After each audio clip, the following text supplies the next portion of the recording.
कालांतरी ज्याही कथा घडल्या त्या सर्व कथा नैमिष नावाच्या अरण्यामध्ये घडलेल्या आहेत. श्री गुरुदेवताभ्यो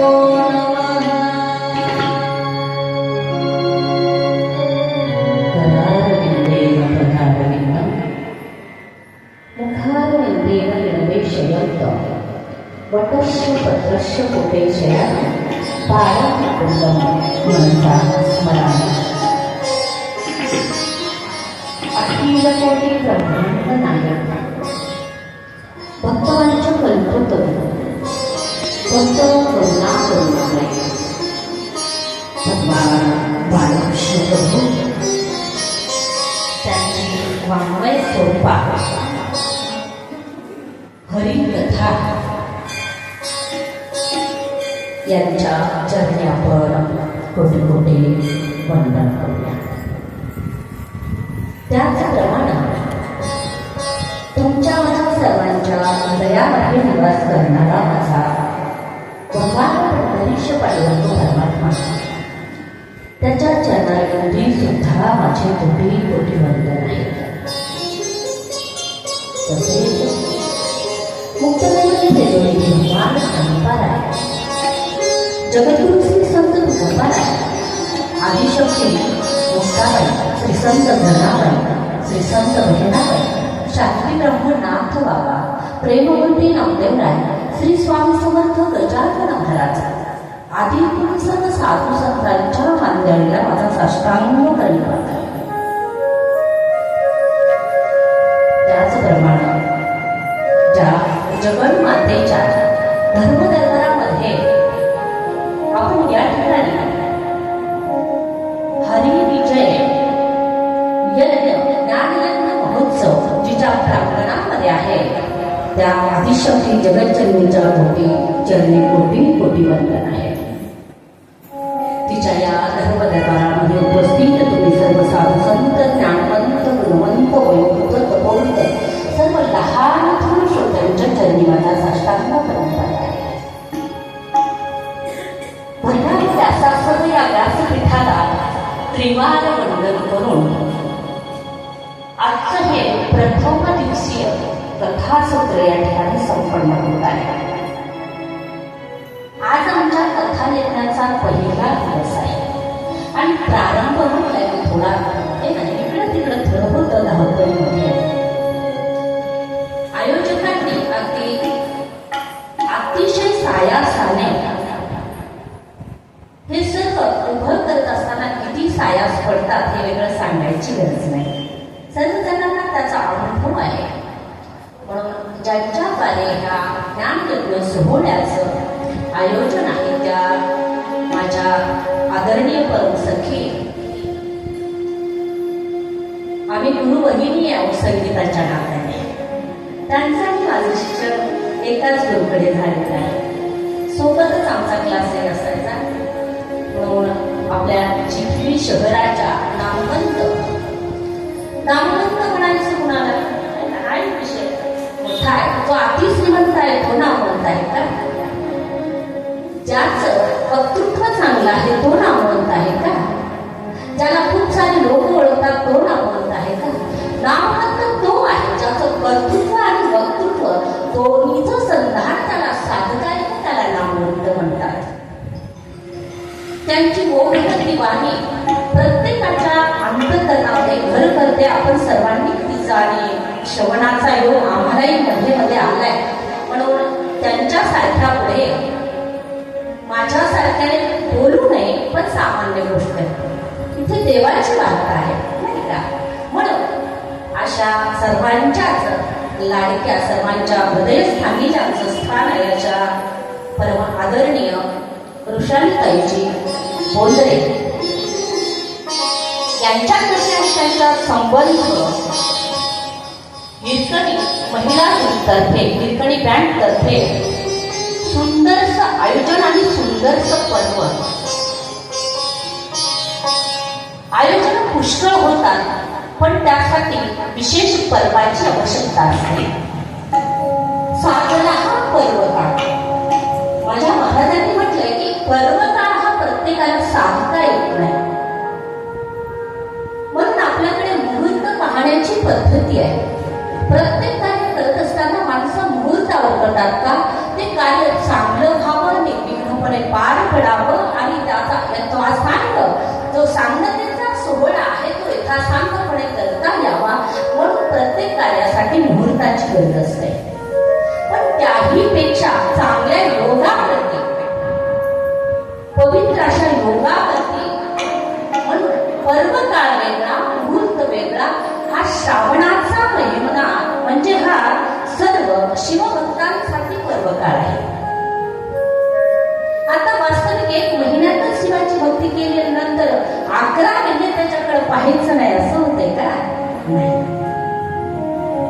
पण या महिन्याला विशेषत्वाने महत्व आलं आहे. त्याच्या पाठीमागे फार साऱ्या कथा सांगितल्या जातात की हा महिना का मोलाचा आहे, का महत्वाचा आहे. हा महिना विशेषत्वाने परम आणि पवित्र का म्हटला जातो तर भगवान सदाशिव या पार्वती मातेसह या भूमीवरती 1 महिनावरती चरण करतात, म्हणजे आचरण करतात, फिरतात. म्हणून या महिन्याला विशेष महत्व सांगतात. पुराणामध्ये या महिन्याचं महत्व वेगळ्या पद्धतीनं सांगितलं आहे. का सांगितलं? जेव्हा देव आणि दैत्यांचं भांडण सुरू होतं, माझ्या प्रभूने मध्यस्थी केली. कशासाठी भांडण होतं? अमृत मिळवण्यासाठी. भगवान दुर्वासांच्या शापाने इंद्राची सर्व संपत्ती समुद्रामध्ये गेली. आता तिला पुनर्प्राप्त करायचं आहे, पण समुद्रदेव तसं देणार नाही. मग त्याचं काय करावं लागेल? मंथन करावं लागेल. आणि मंथन करून ते प्राप्त होणार आहे. पण आसुरांच्या सामर्थ्य आणि देवाचं नुसतं सामर्थ्य त्याच्यासाठी पुरेसं पडणार नव्हतं. म्हणून दोघांची युती झाली, देवाची आणि दैत्याची युती झाली. परंतु आता हे घुसळत घालायचं आहे, पण समुद्रामध्ये आपल्या घरातल्या रवीने घुसळत घालता येईल काय?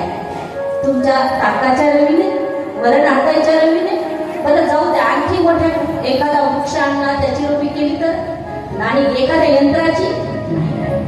पण त्याच्यासाठी मेरू पर्वताच्या रवीची व्यवस्था केली.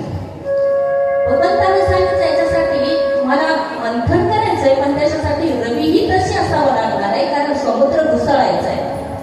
म्हणून मेरू पर्वताची रवी केली. पण त्याला दोर कोणता लावायचा? या कृत्रिम दोराची तेवढी व्यवस्था आहे का मेरूला येणा घालण्यापुरती? मग आता दोर वासुकी सर्पांचा दोर केला. देव आणि दैत्य दोघं जण मंथन करण्यासाठी तयार झाले. परंतु दोघांची भांडणं सुरू झाली. आता सर्पाचं तोंड तुम्हाला माहितच आहे, काय केलंय?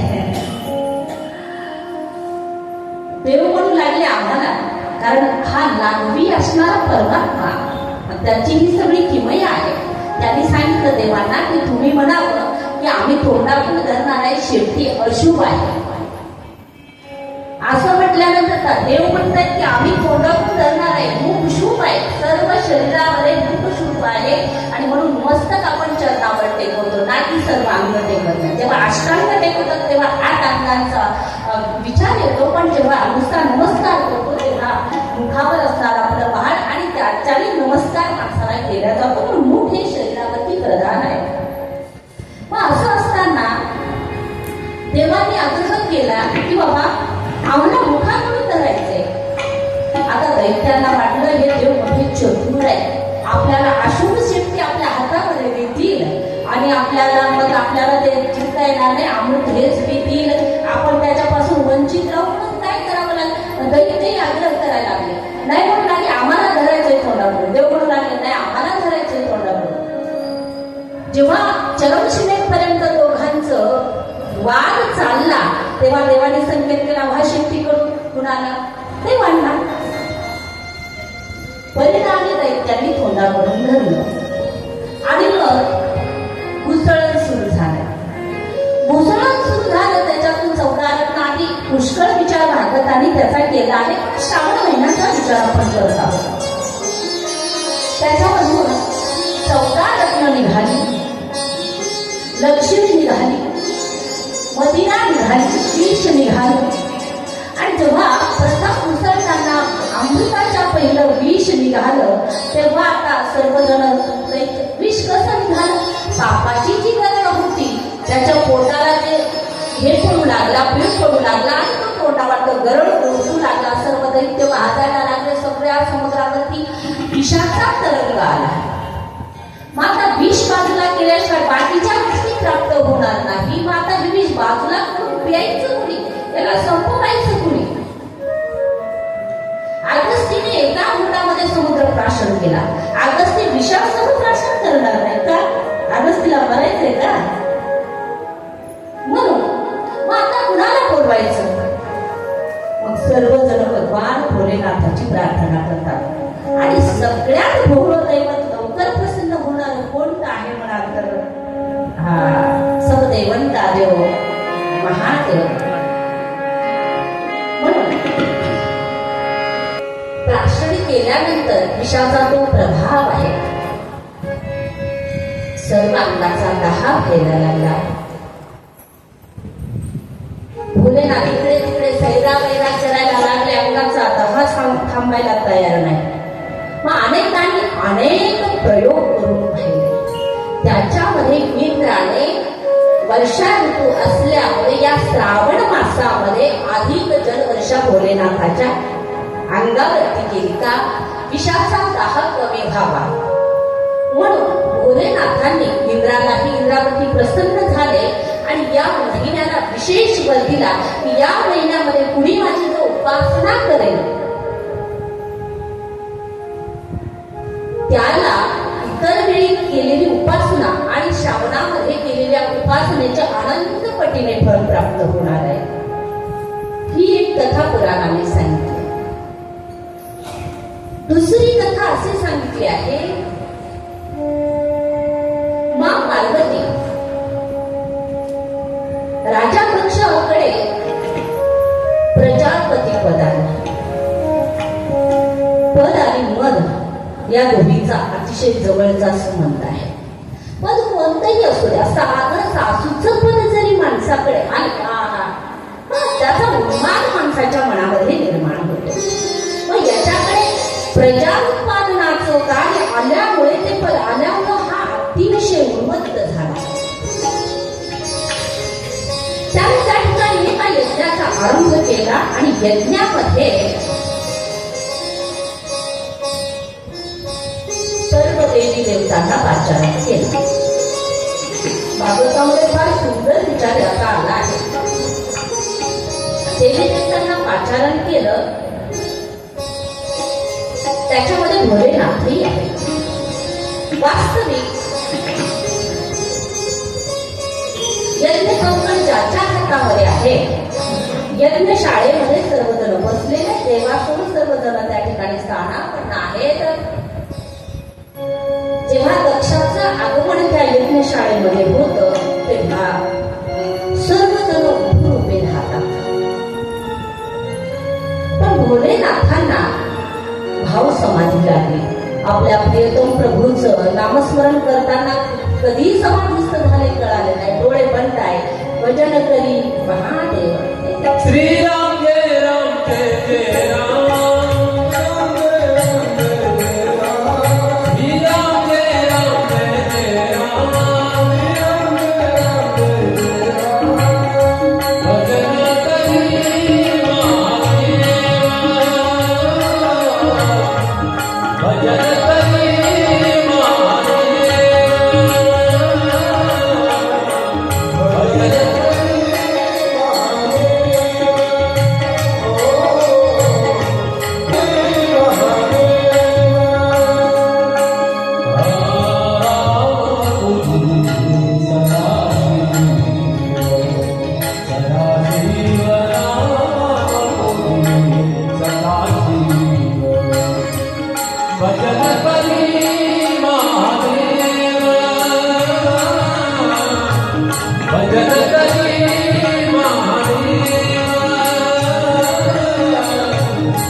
आहेत महादेव आणि दुसरे आहेत ब्रह्मदेव. ब्रह्मदेव का उठले नाही? ब्रह्मदेव त्याच्यासाठी उठले नाही की ब्रह्मदेवाचे मानस पुत्र म्हणून प्रजापती दक्षाचा जन्म आहे. आणि शास्त्रामध्ये असा विचार कुठे आला नाही की पुत्राच्या सन्मानार्थ पित्याने उठून उभं राहावं. अभ्युत्थान ही आमची संस्कृती आहे. आमची भारतीय संस्कृती एवढी दिव्य आहे, एवढा विचार जगण्याचा संस्कृतीने दिला आहे. आदर्श जीवन जर जगायचं असेल तर भारतीय संस्कृतीनुसार जर जगलात तर तुम्हाला वेगळा परमार्थ करण्याची गरज नाही.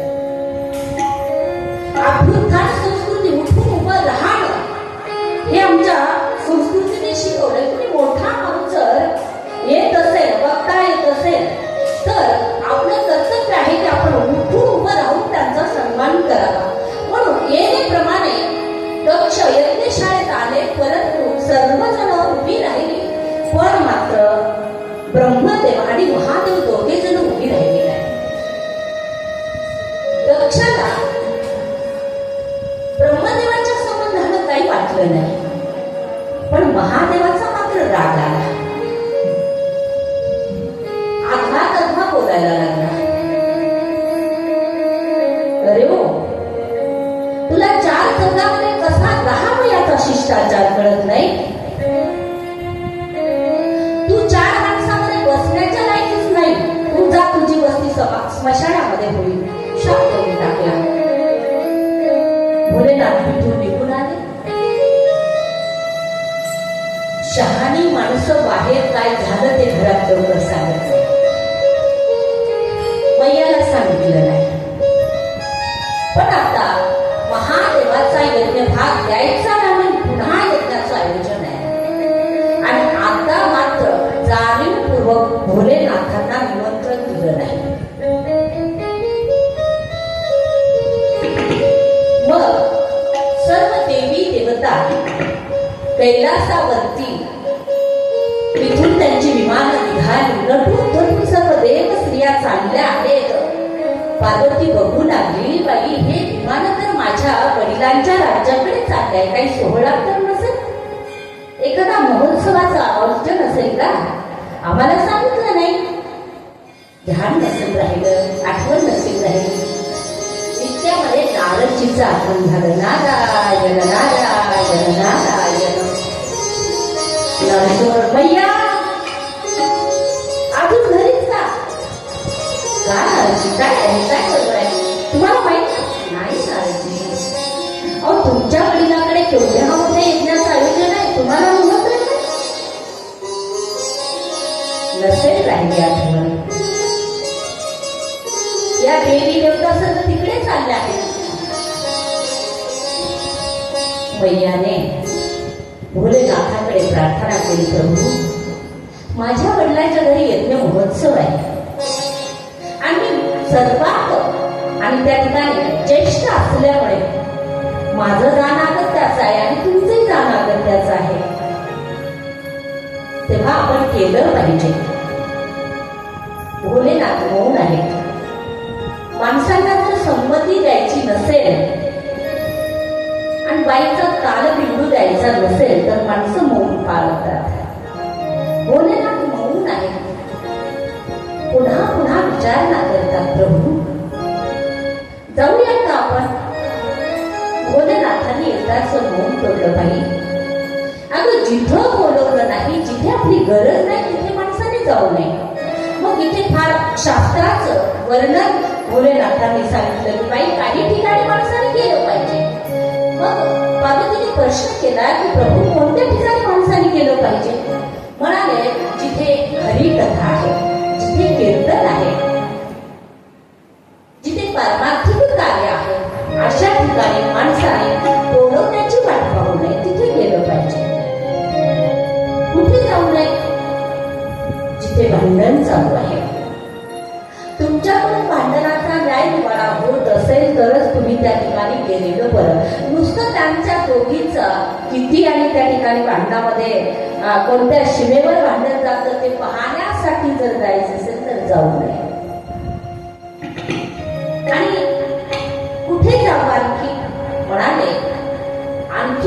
ठिकाण महत्वाचं आहे. आई वडिलाकडे मुलांना जायला निरोप पत्र सांगावा निमंत्रण द्यावं लागत नाही. गुरुच्या घरी जायचं असेल निरोप पत्र सांगावा निमंत्रण याची गरज नाही. तुम्हाला मंदिरात जायचंय तिथे तुम्हाला निमंत्रण नको. तुम्हाला वारीला जायचंय निमंत्रणाची गरज नाही. म्हणून मैयाने बाकीचं काहीच ध्यानात ठेवलं नाही. फक्त इतकं ध्यानात ठेवलं की आई वडिलाकडे लेकरांना बिना बोलवता जाता येतं. शास्त्र सांगतंय तसं शास्त्र आहे. मैया म्हणाली प्रभू तुम्ही आताच म्हणणार आहात की आई वडिलांकडे मुलांना जायला चालतं तेव्हा मग माझ्या वडिलांच्या घरी यज्ञ आहे तेव्हा आपण केलं पाहिजे. म्हणून भोलेनाथाचा नाविलाज आहे. भोलेनाथाने सांगितलं पार्वती तुला जायचं तू जा पण मी मात्र येणार नाही. ठीक आहे. नंदीला सोबत दिलं आणि मैया पित्याच्या घरी आल्या. पाहिलं यज्ञाचा थाट मांडाय फार मोठा महोत्सव आहे. सर्व देवी देवता त्या ठिकाणी उपस्थित आहे. फक्त नाही ते महादेव पार्वती. यज्ञामध्ये कुणी बोलायला तयार नाही. दक्षाने धर्माने काढलं होतं की जो कुणी सतीला बोलेल त्याचा शिरच्छेद केला जाईल. सर्व जरी त्या ठिकाणी बहिणी आहेत सर्व आलेले आहेत पण आईला राहावलं नाही. आईने वास्तवपुस्तक केली. सती एकटीच आली जावई बापू दिसत नाही ते नाही आले ते. बर जेव्हा बहिणी पाहू लागल्या उपहासाने बोलायला लागल्या सती तुझ्या नवऱ्याच्या डोक्यातून पाणी पडत होतं बंद झालं का आता? बाई लोक हातात बॅटरी धरतात त्याने डोक्यावरती बॅटरी ठेवली अजून बंद झाली की नाही सेल गेले की नाही तिचे?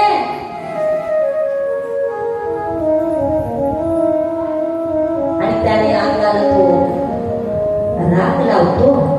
थांबलं की नाही ते आता उपहासाने बोलायला लागल्या. सती विरुद्ध आहे काही बोलायला तयार नाही. जेव्हा दक्षाने बघितलं यज्ञशाळेमध्ये पाऊल ठेवल्याबरोबर दक्षाने आवाज दिला दाक्षायणी बिना आमंत्रणाची आलीस कुणी बोलावलं तुला? पूर्वीच्या काळी ती पद्धती होती. जनकाची पुत्री म्हणून जानकी म्हणून दक्षाची कन्या आहे म्हणून दाक्षायणी हे एक नाव पार्वतीचं आहे. पार्वती रागाने लाल झाली. या शरीराला दाक्षायणी म्हणतात केवळ तुमच्यामुळे. तुमच्यामुळे मला या शरीराची प्राप्ती झाली म्हणून मी हे शरीरच ठेवणार नाही. योगाग्नीने स्वतःला पेटवून घेतला आणि यज्ञकुंडामध्ये उडी मारली. जिथे माझ्या भोलेनाथाचा अपमान आहे तिथे मला राहून तरी काय करायचं? सतीने यज्ञामध्ये उडी मारली. सगळीकडे हाहाकार आहे. नंदीने सगळं उद्ध्वस्त करून टाकलं. यज्ञ ओढून टाकला. यज्ञशाळा तोडून टाकली. यज्ञ कंकण तोडून टाकले. यज्ञपात्र फोडून टाकले. ब्राह्मणांची दानवे तोडून टाकली. सगळीकडे हाहाकार. नंदीच्या पुढे कुणाचा टिकाव नाही. जिकडे तिकडे विध्वंस विध्वंस आणि फक्त विध्वंस. सगळी देवी देवता विमंचनेमध्ये आहेत तर करावं तरी काय? नाताला राहावलं नाही. नारद पुन्हा कैलासावरती भगवान भोलेनाथ भजन करत आहेत.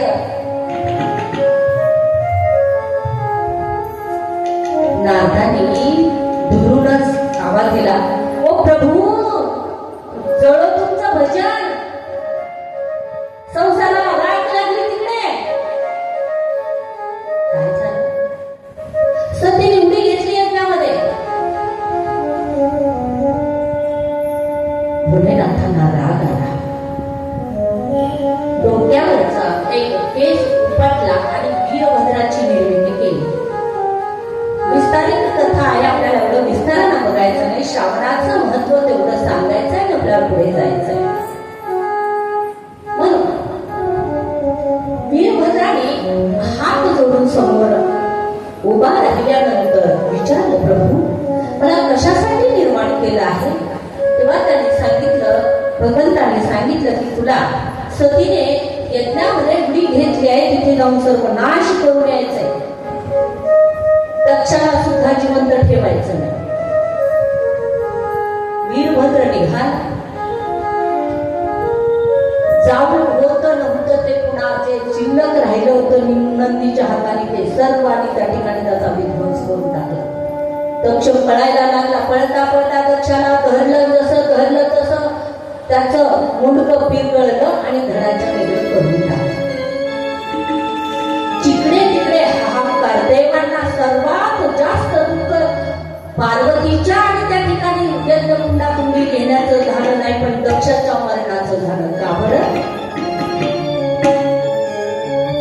शुक्राचार्य जेव्हा राजा परीक्षितीला भागवत सांगत होते ना, तेव्हा देव अमृताचा कुंभ घेऊन आले. म्हणाले की परीक्षिती, तू नाहीतरी 7 दिवसाने मरणार आहे आणि अमृत पिल्यानंतर मेलेला माणूस अजून पुराणात आपल्याला मिळतच नाही, पण कुठेच त्याचं आणि त्या ठिकाणी वर्णन आलं नाही. पण तू जीवित राहावा म्हणून तू अमृत प्राशन कर आणि ही भगवत कथा आहे आम्हाला दे. तेव्हा शुक्राचार्यांनी नाकारलं. देवाचा उपहास केला. म्हणाले देव हे स्वार्थी आहे, स्वतःच्या स्वार्थापुरता विचार करतात, म्हणून देवाला स्वार्थी म्हटलेलं आहे भागवताने. इथे देवाचा स्वार्थ बघा. दाक्षायणीने यज्ञकुंडात उडी मारली तेव्हा त्यांना एवढं वाईट वाटलं नाही, पण दक्ष जेव्हा मृत पावला तेव्हा मात्र अतिशय वाईट वाटलं. का बरं? याचं कारण काय आहे? याचं कारण ते आहे की यज्ञ जर नाही झाला तर हविरांनाद्वारे देवाची पुष्टी होते आणि यज्ञ करणाराच जर नसेल तर यज्ञ होणार. यज्ञ झाला नाही तर देवाची याची पंचायत. म्हणून देवांना दुःख आहे. आता काय करावं? भगवान विष्णूकडे गेले. प्रभू, फार मोठं संकट आम्हाला देवतांवर आलेलं आहे, आता तुम्हालाच निवारण करावं लागेल. प्रभूनं सांगितलं आपल्यावरची गोष्ट नाही. मग भोलेनाथाकडे जावं लागलं. भोलेनाथ जसं दक्षाचा वध झाल्यानंतर पार्वतीचं प्रेत घेतलं आणि सैराबाईला लावायला लागले. कुणाला चावरायला तयार नाही. खांद्यावरती मैयाचं प्रेत आहे आणि पळतात आहे भूतासारखं. म्हणून त्यांना भूतनाथ ही एक उपाधी दिली गेली. भगवान विष्णूने सुदर्शनाद्वारे त्याचे 52 खंड केले. कुणाचे? पार्वतीच्या देहाचे. म्हणून 52 शक्तीपीठ आपल्या भारतभूमीमध्ये निर्माण झाले.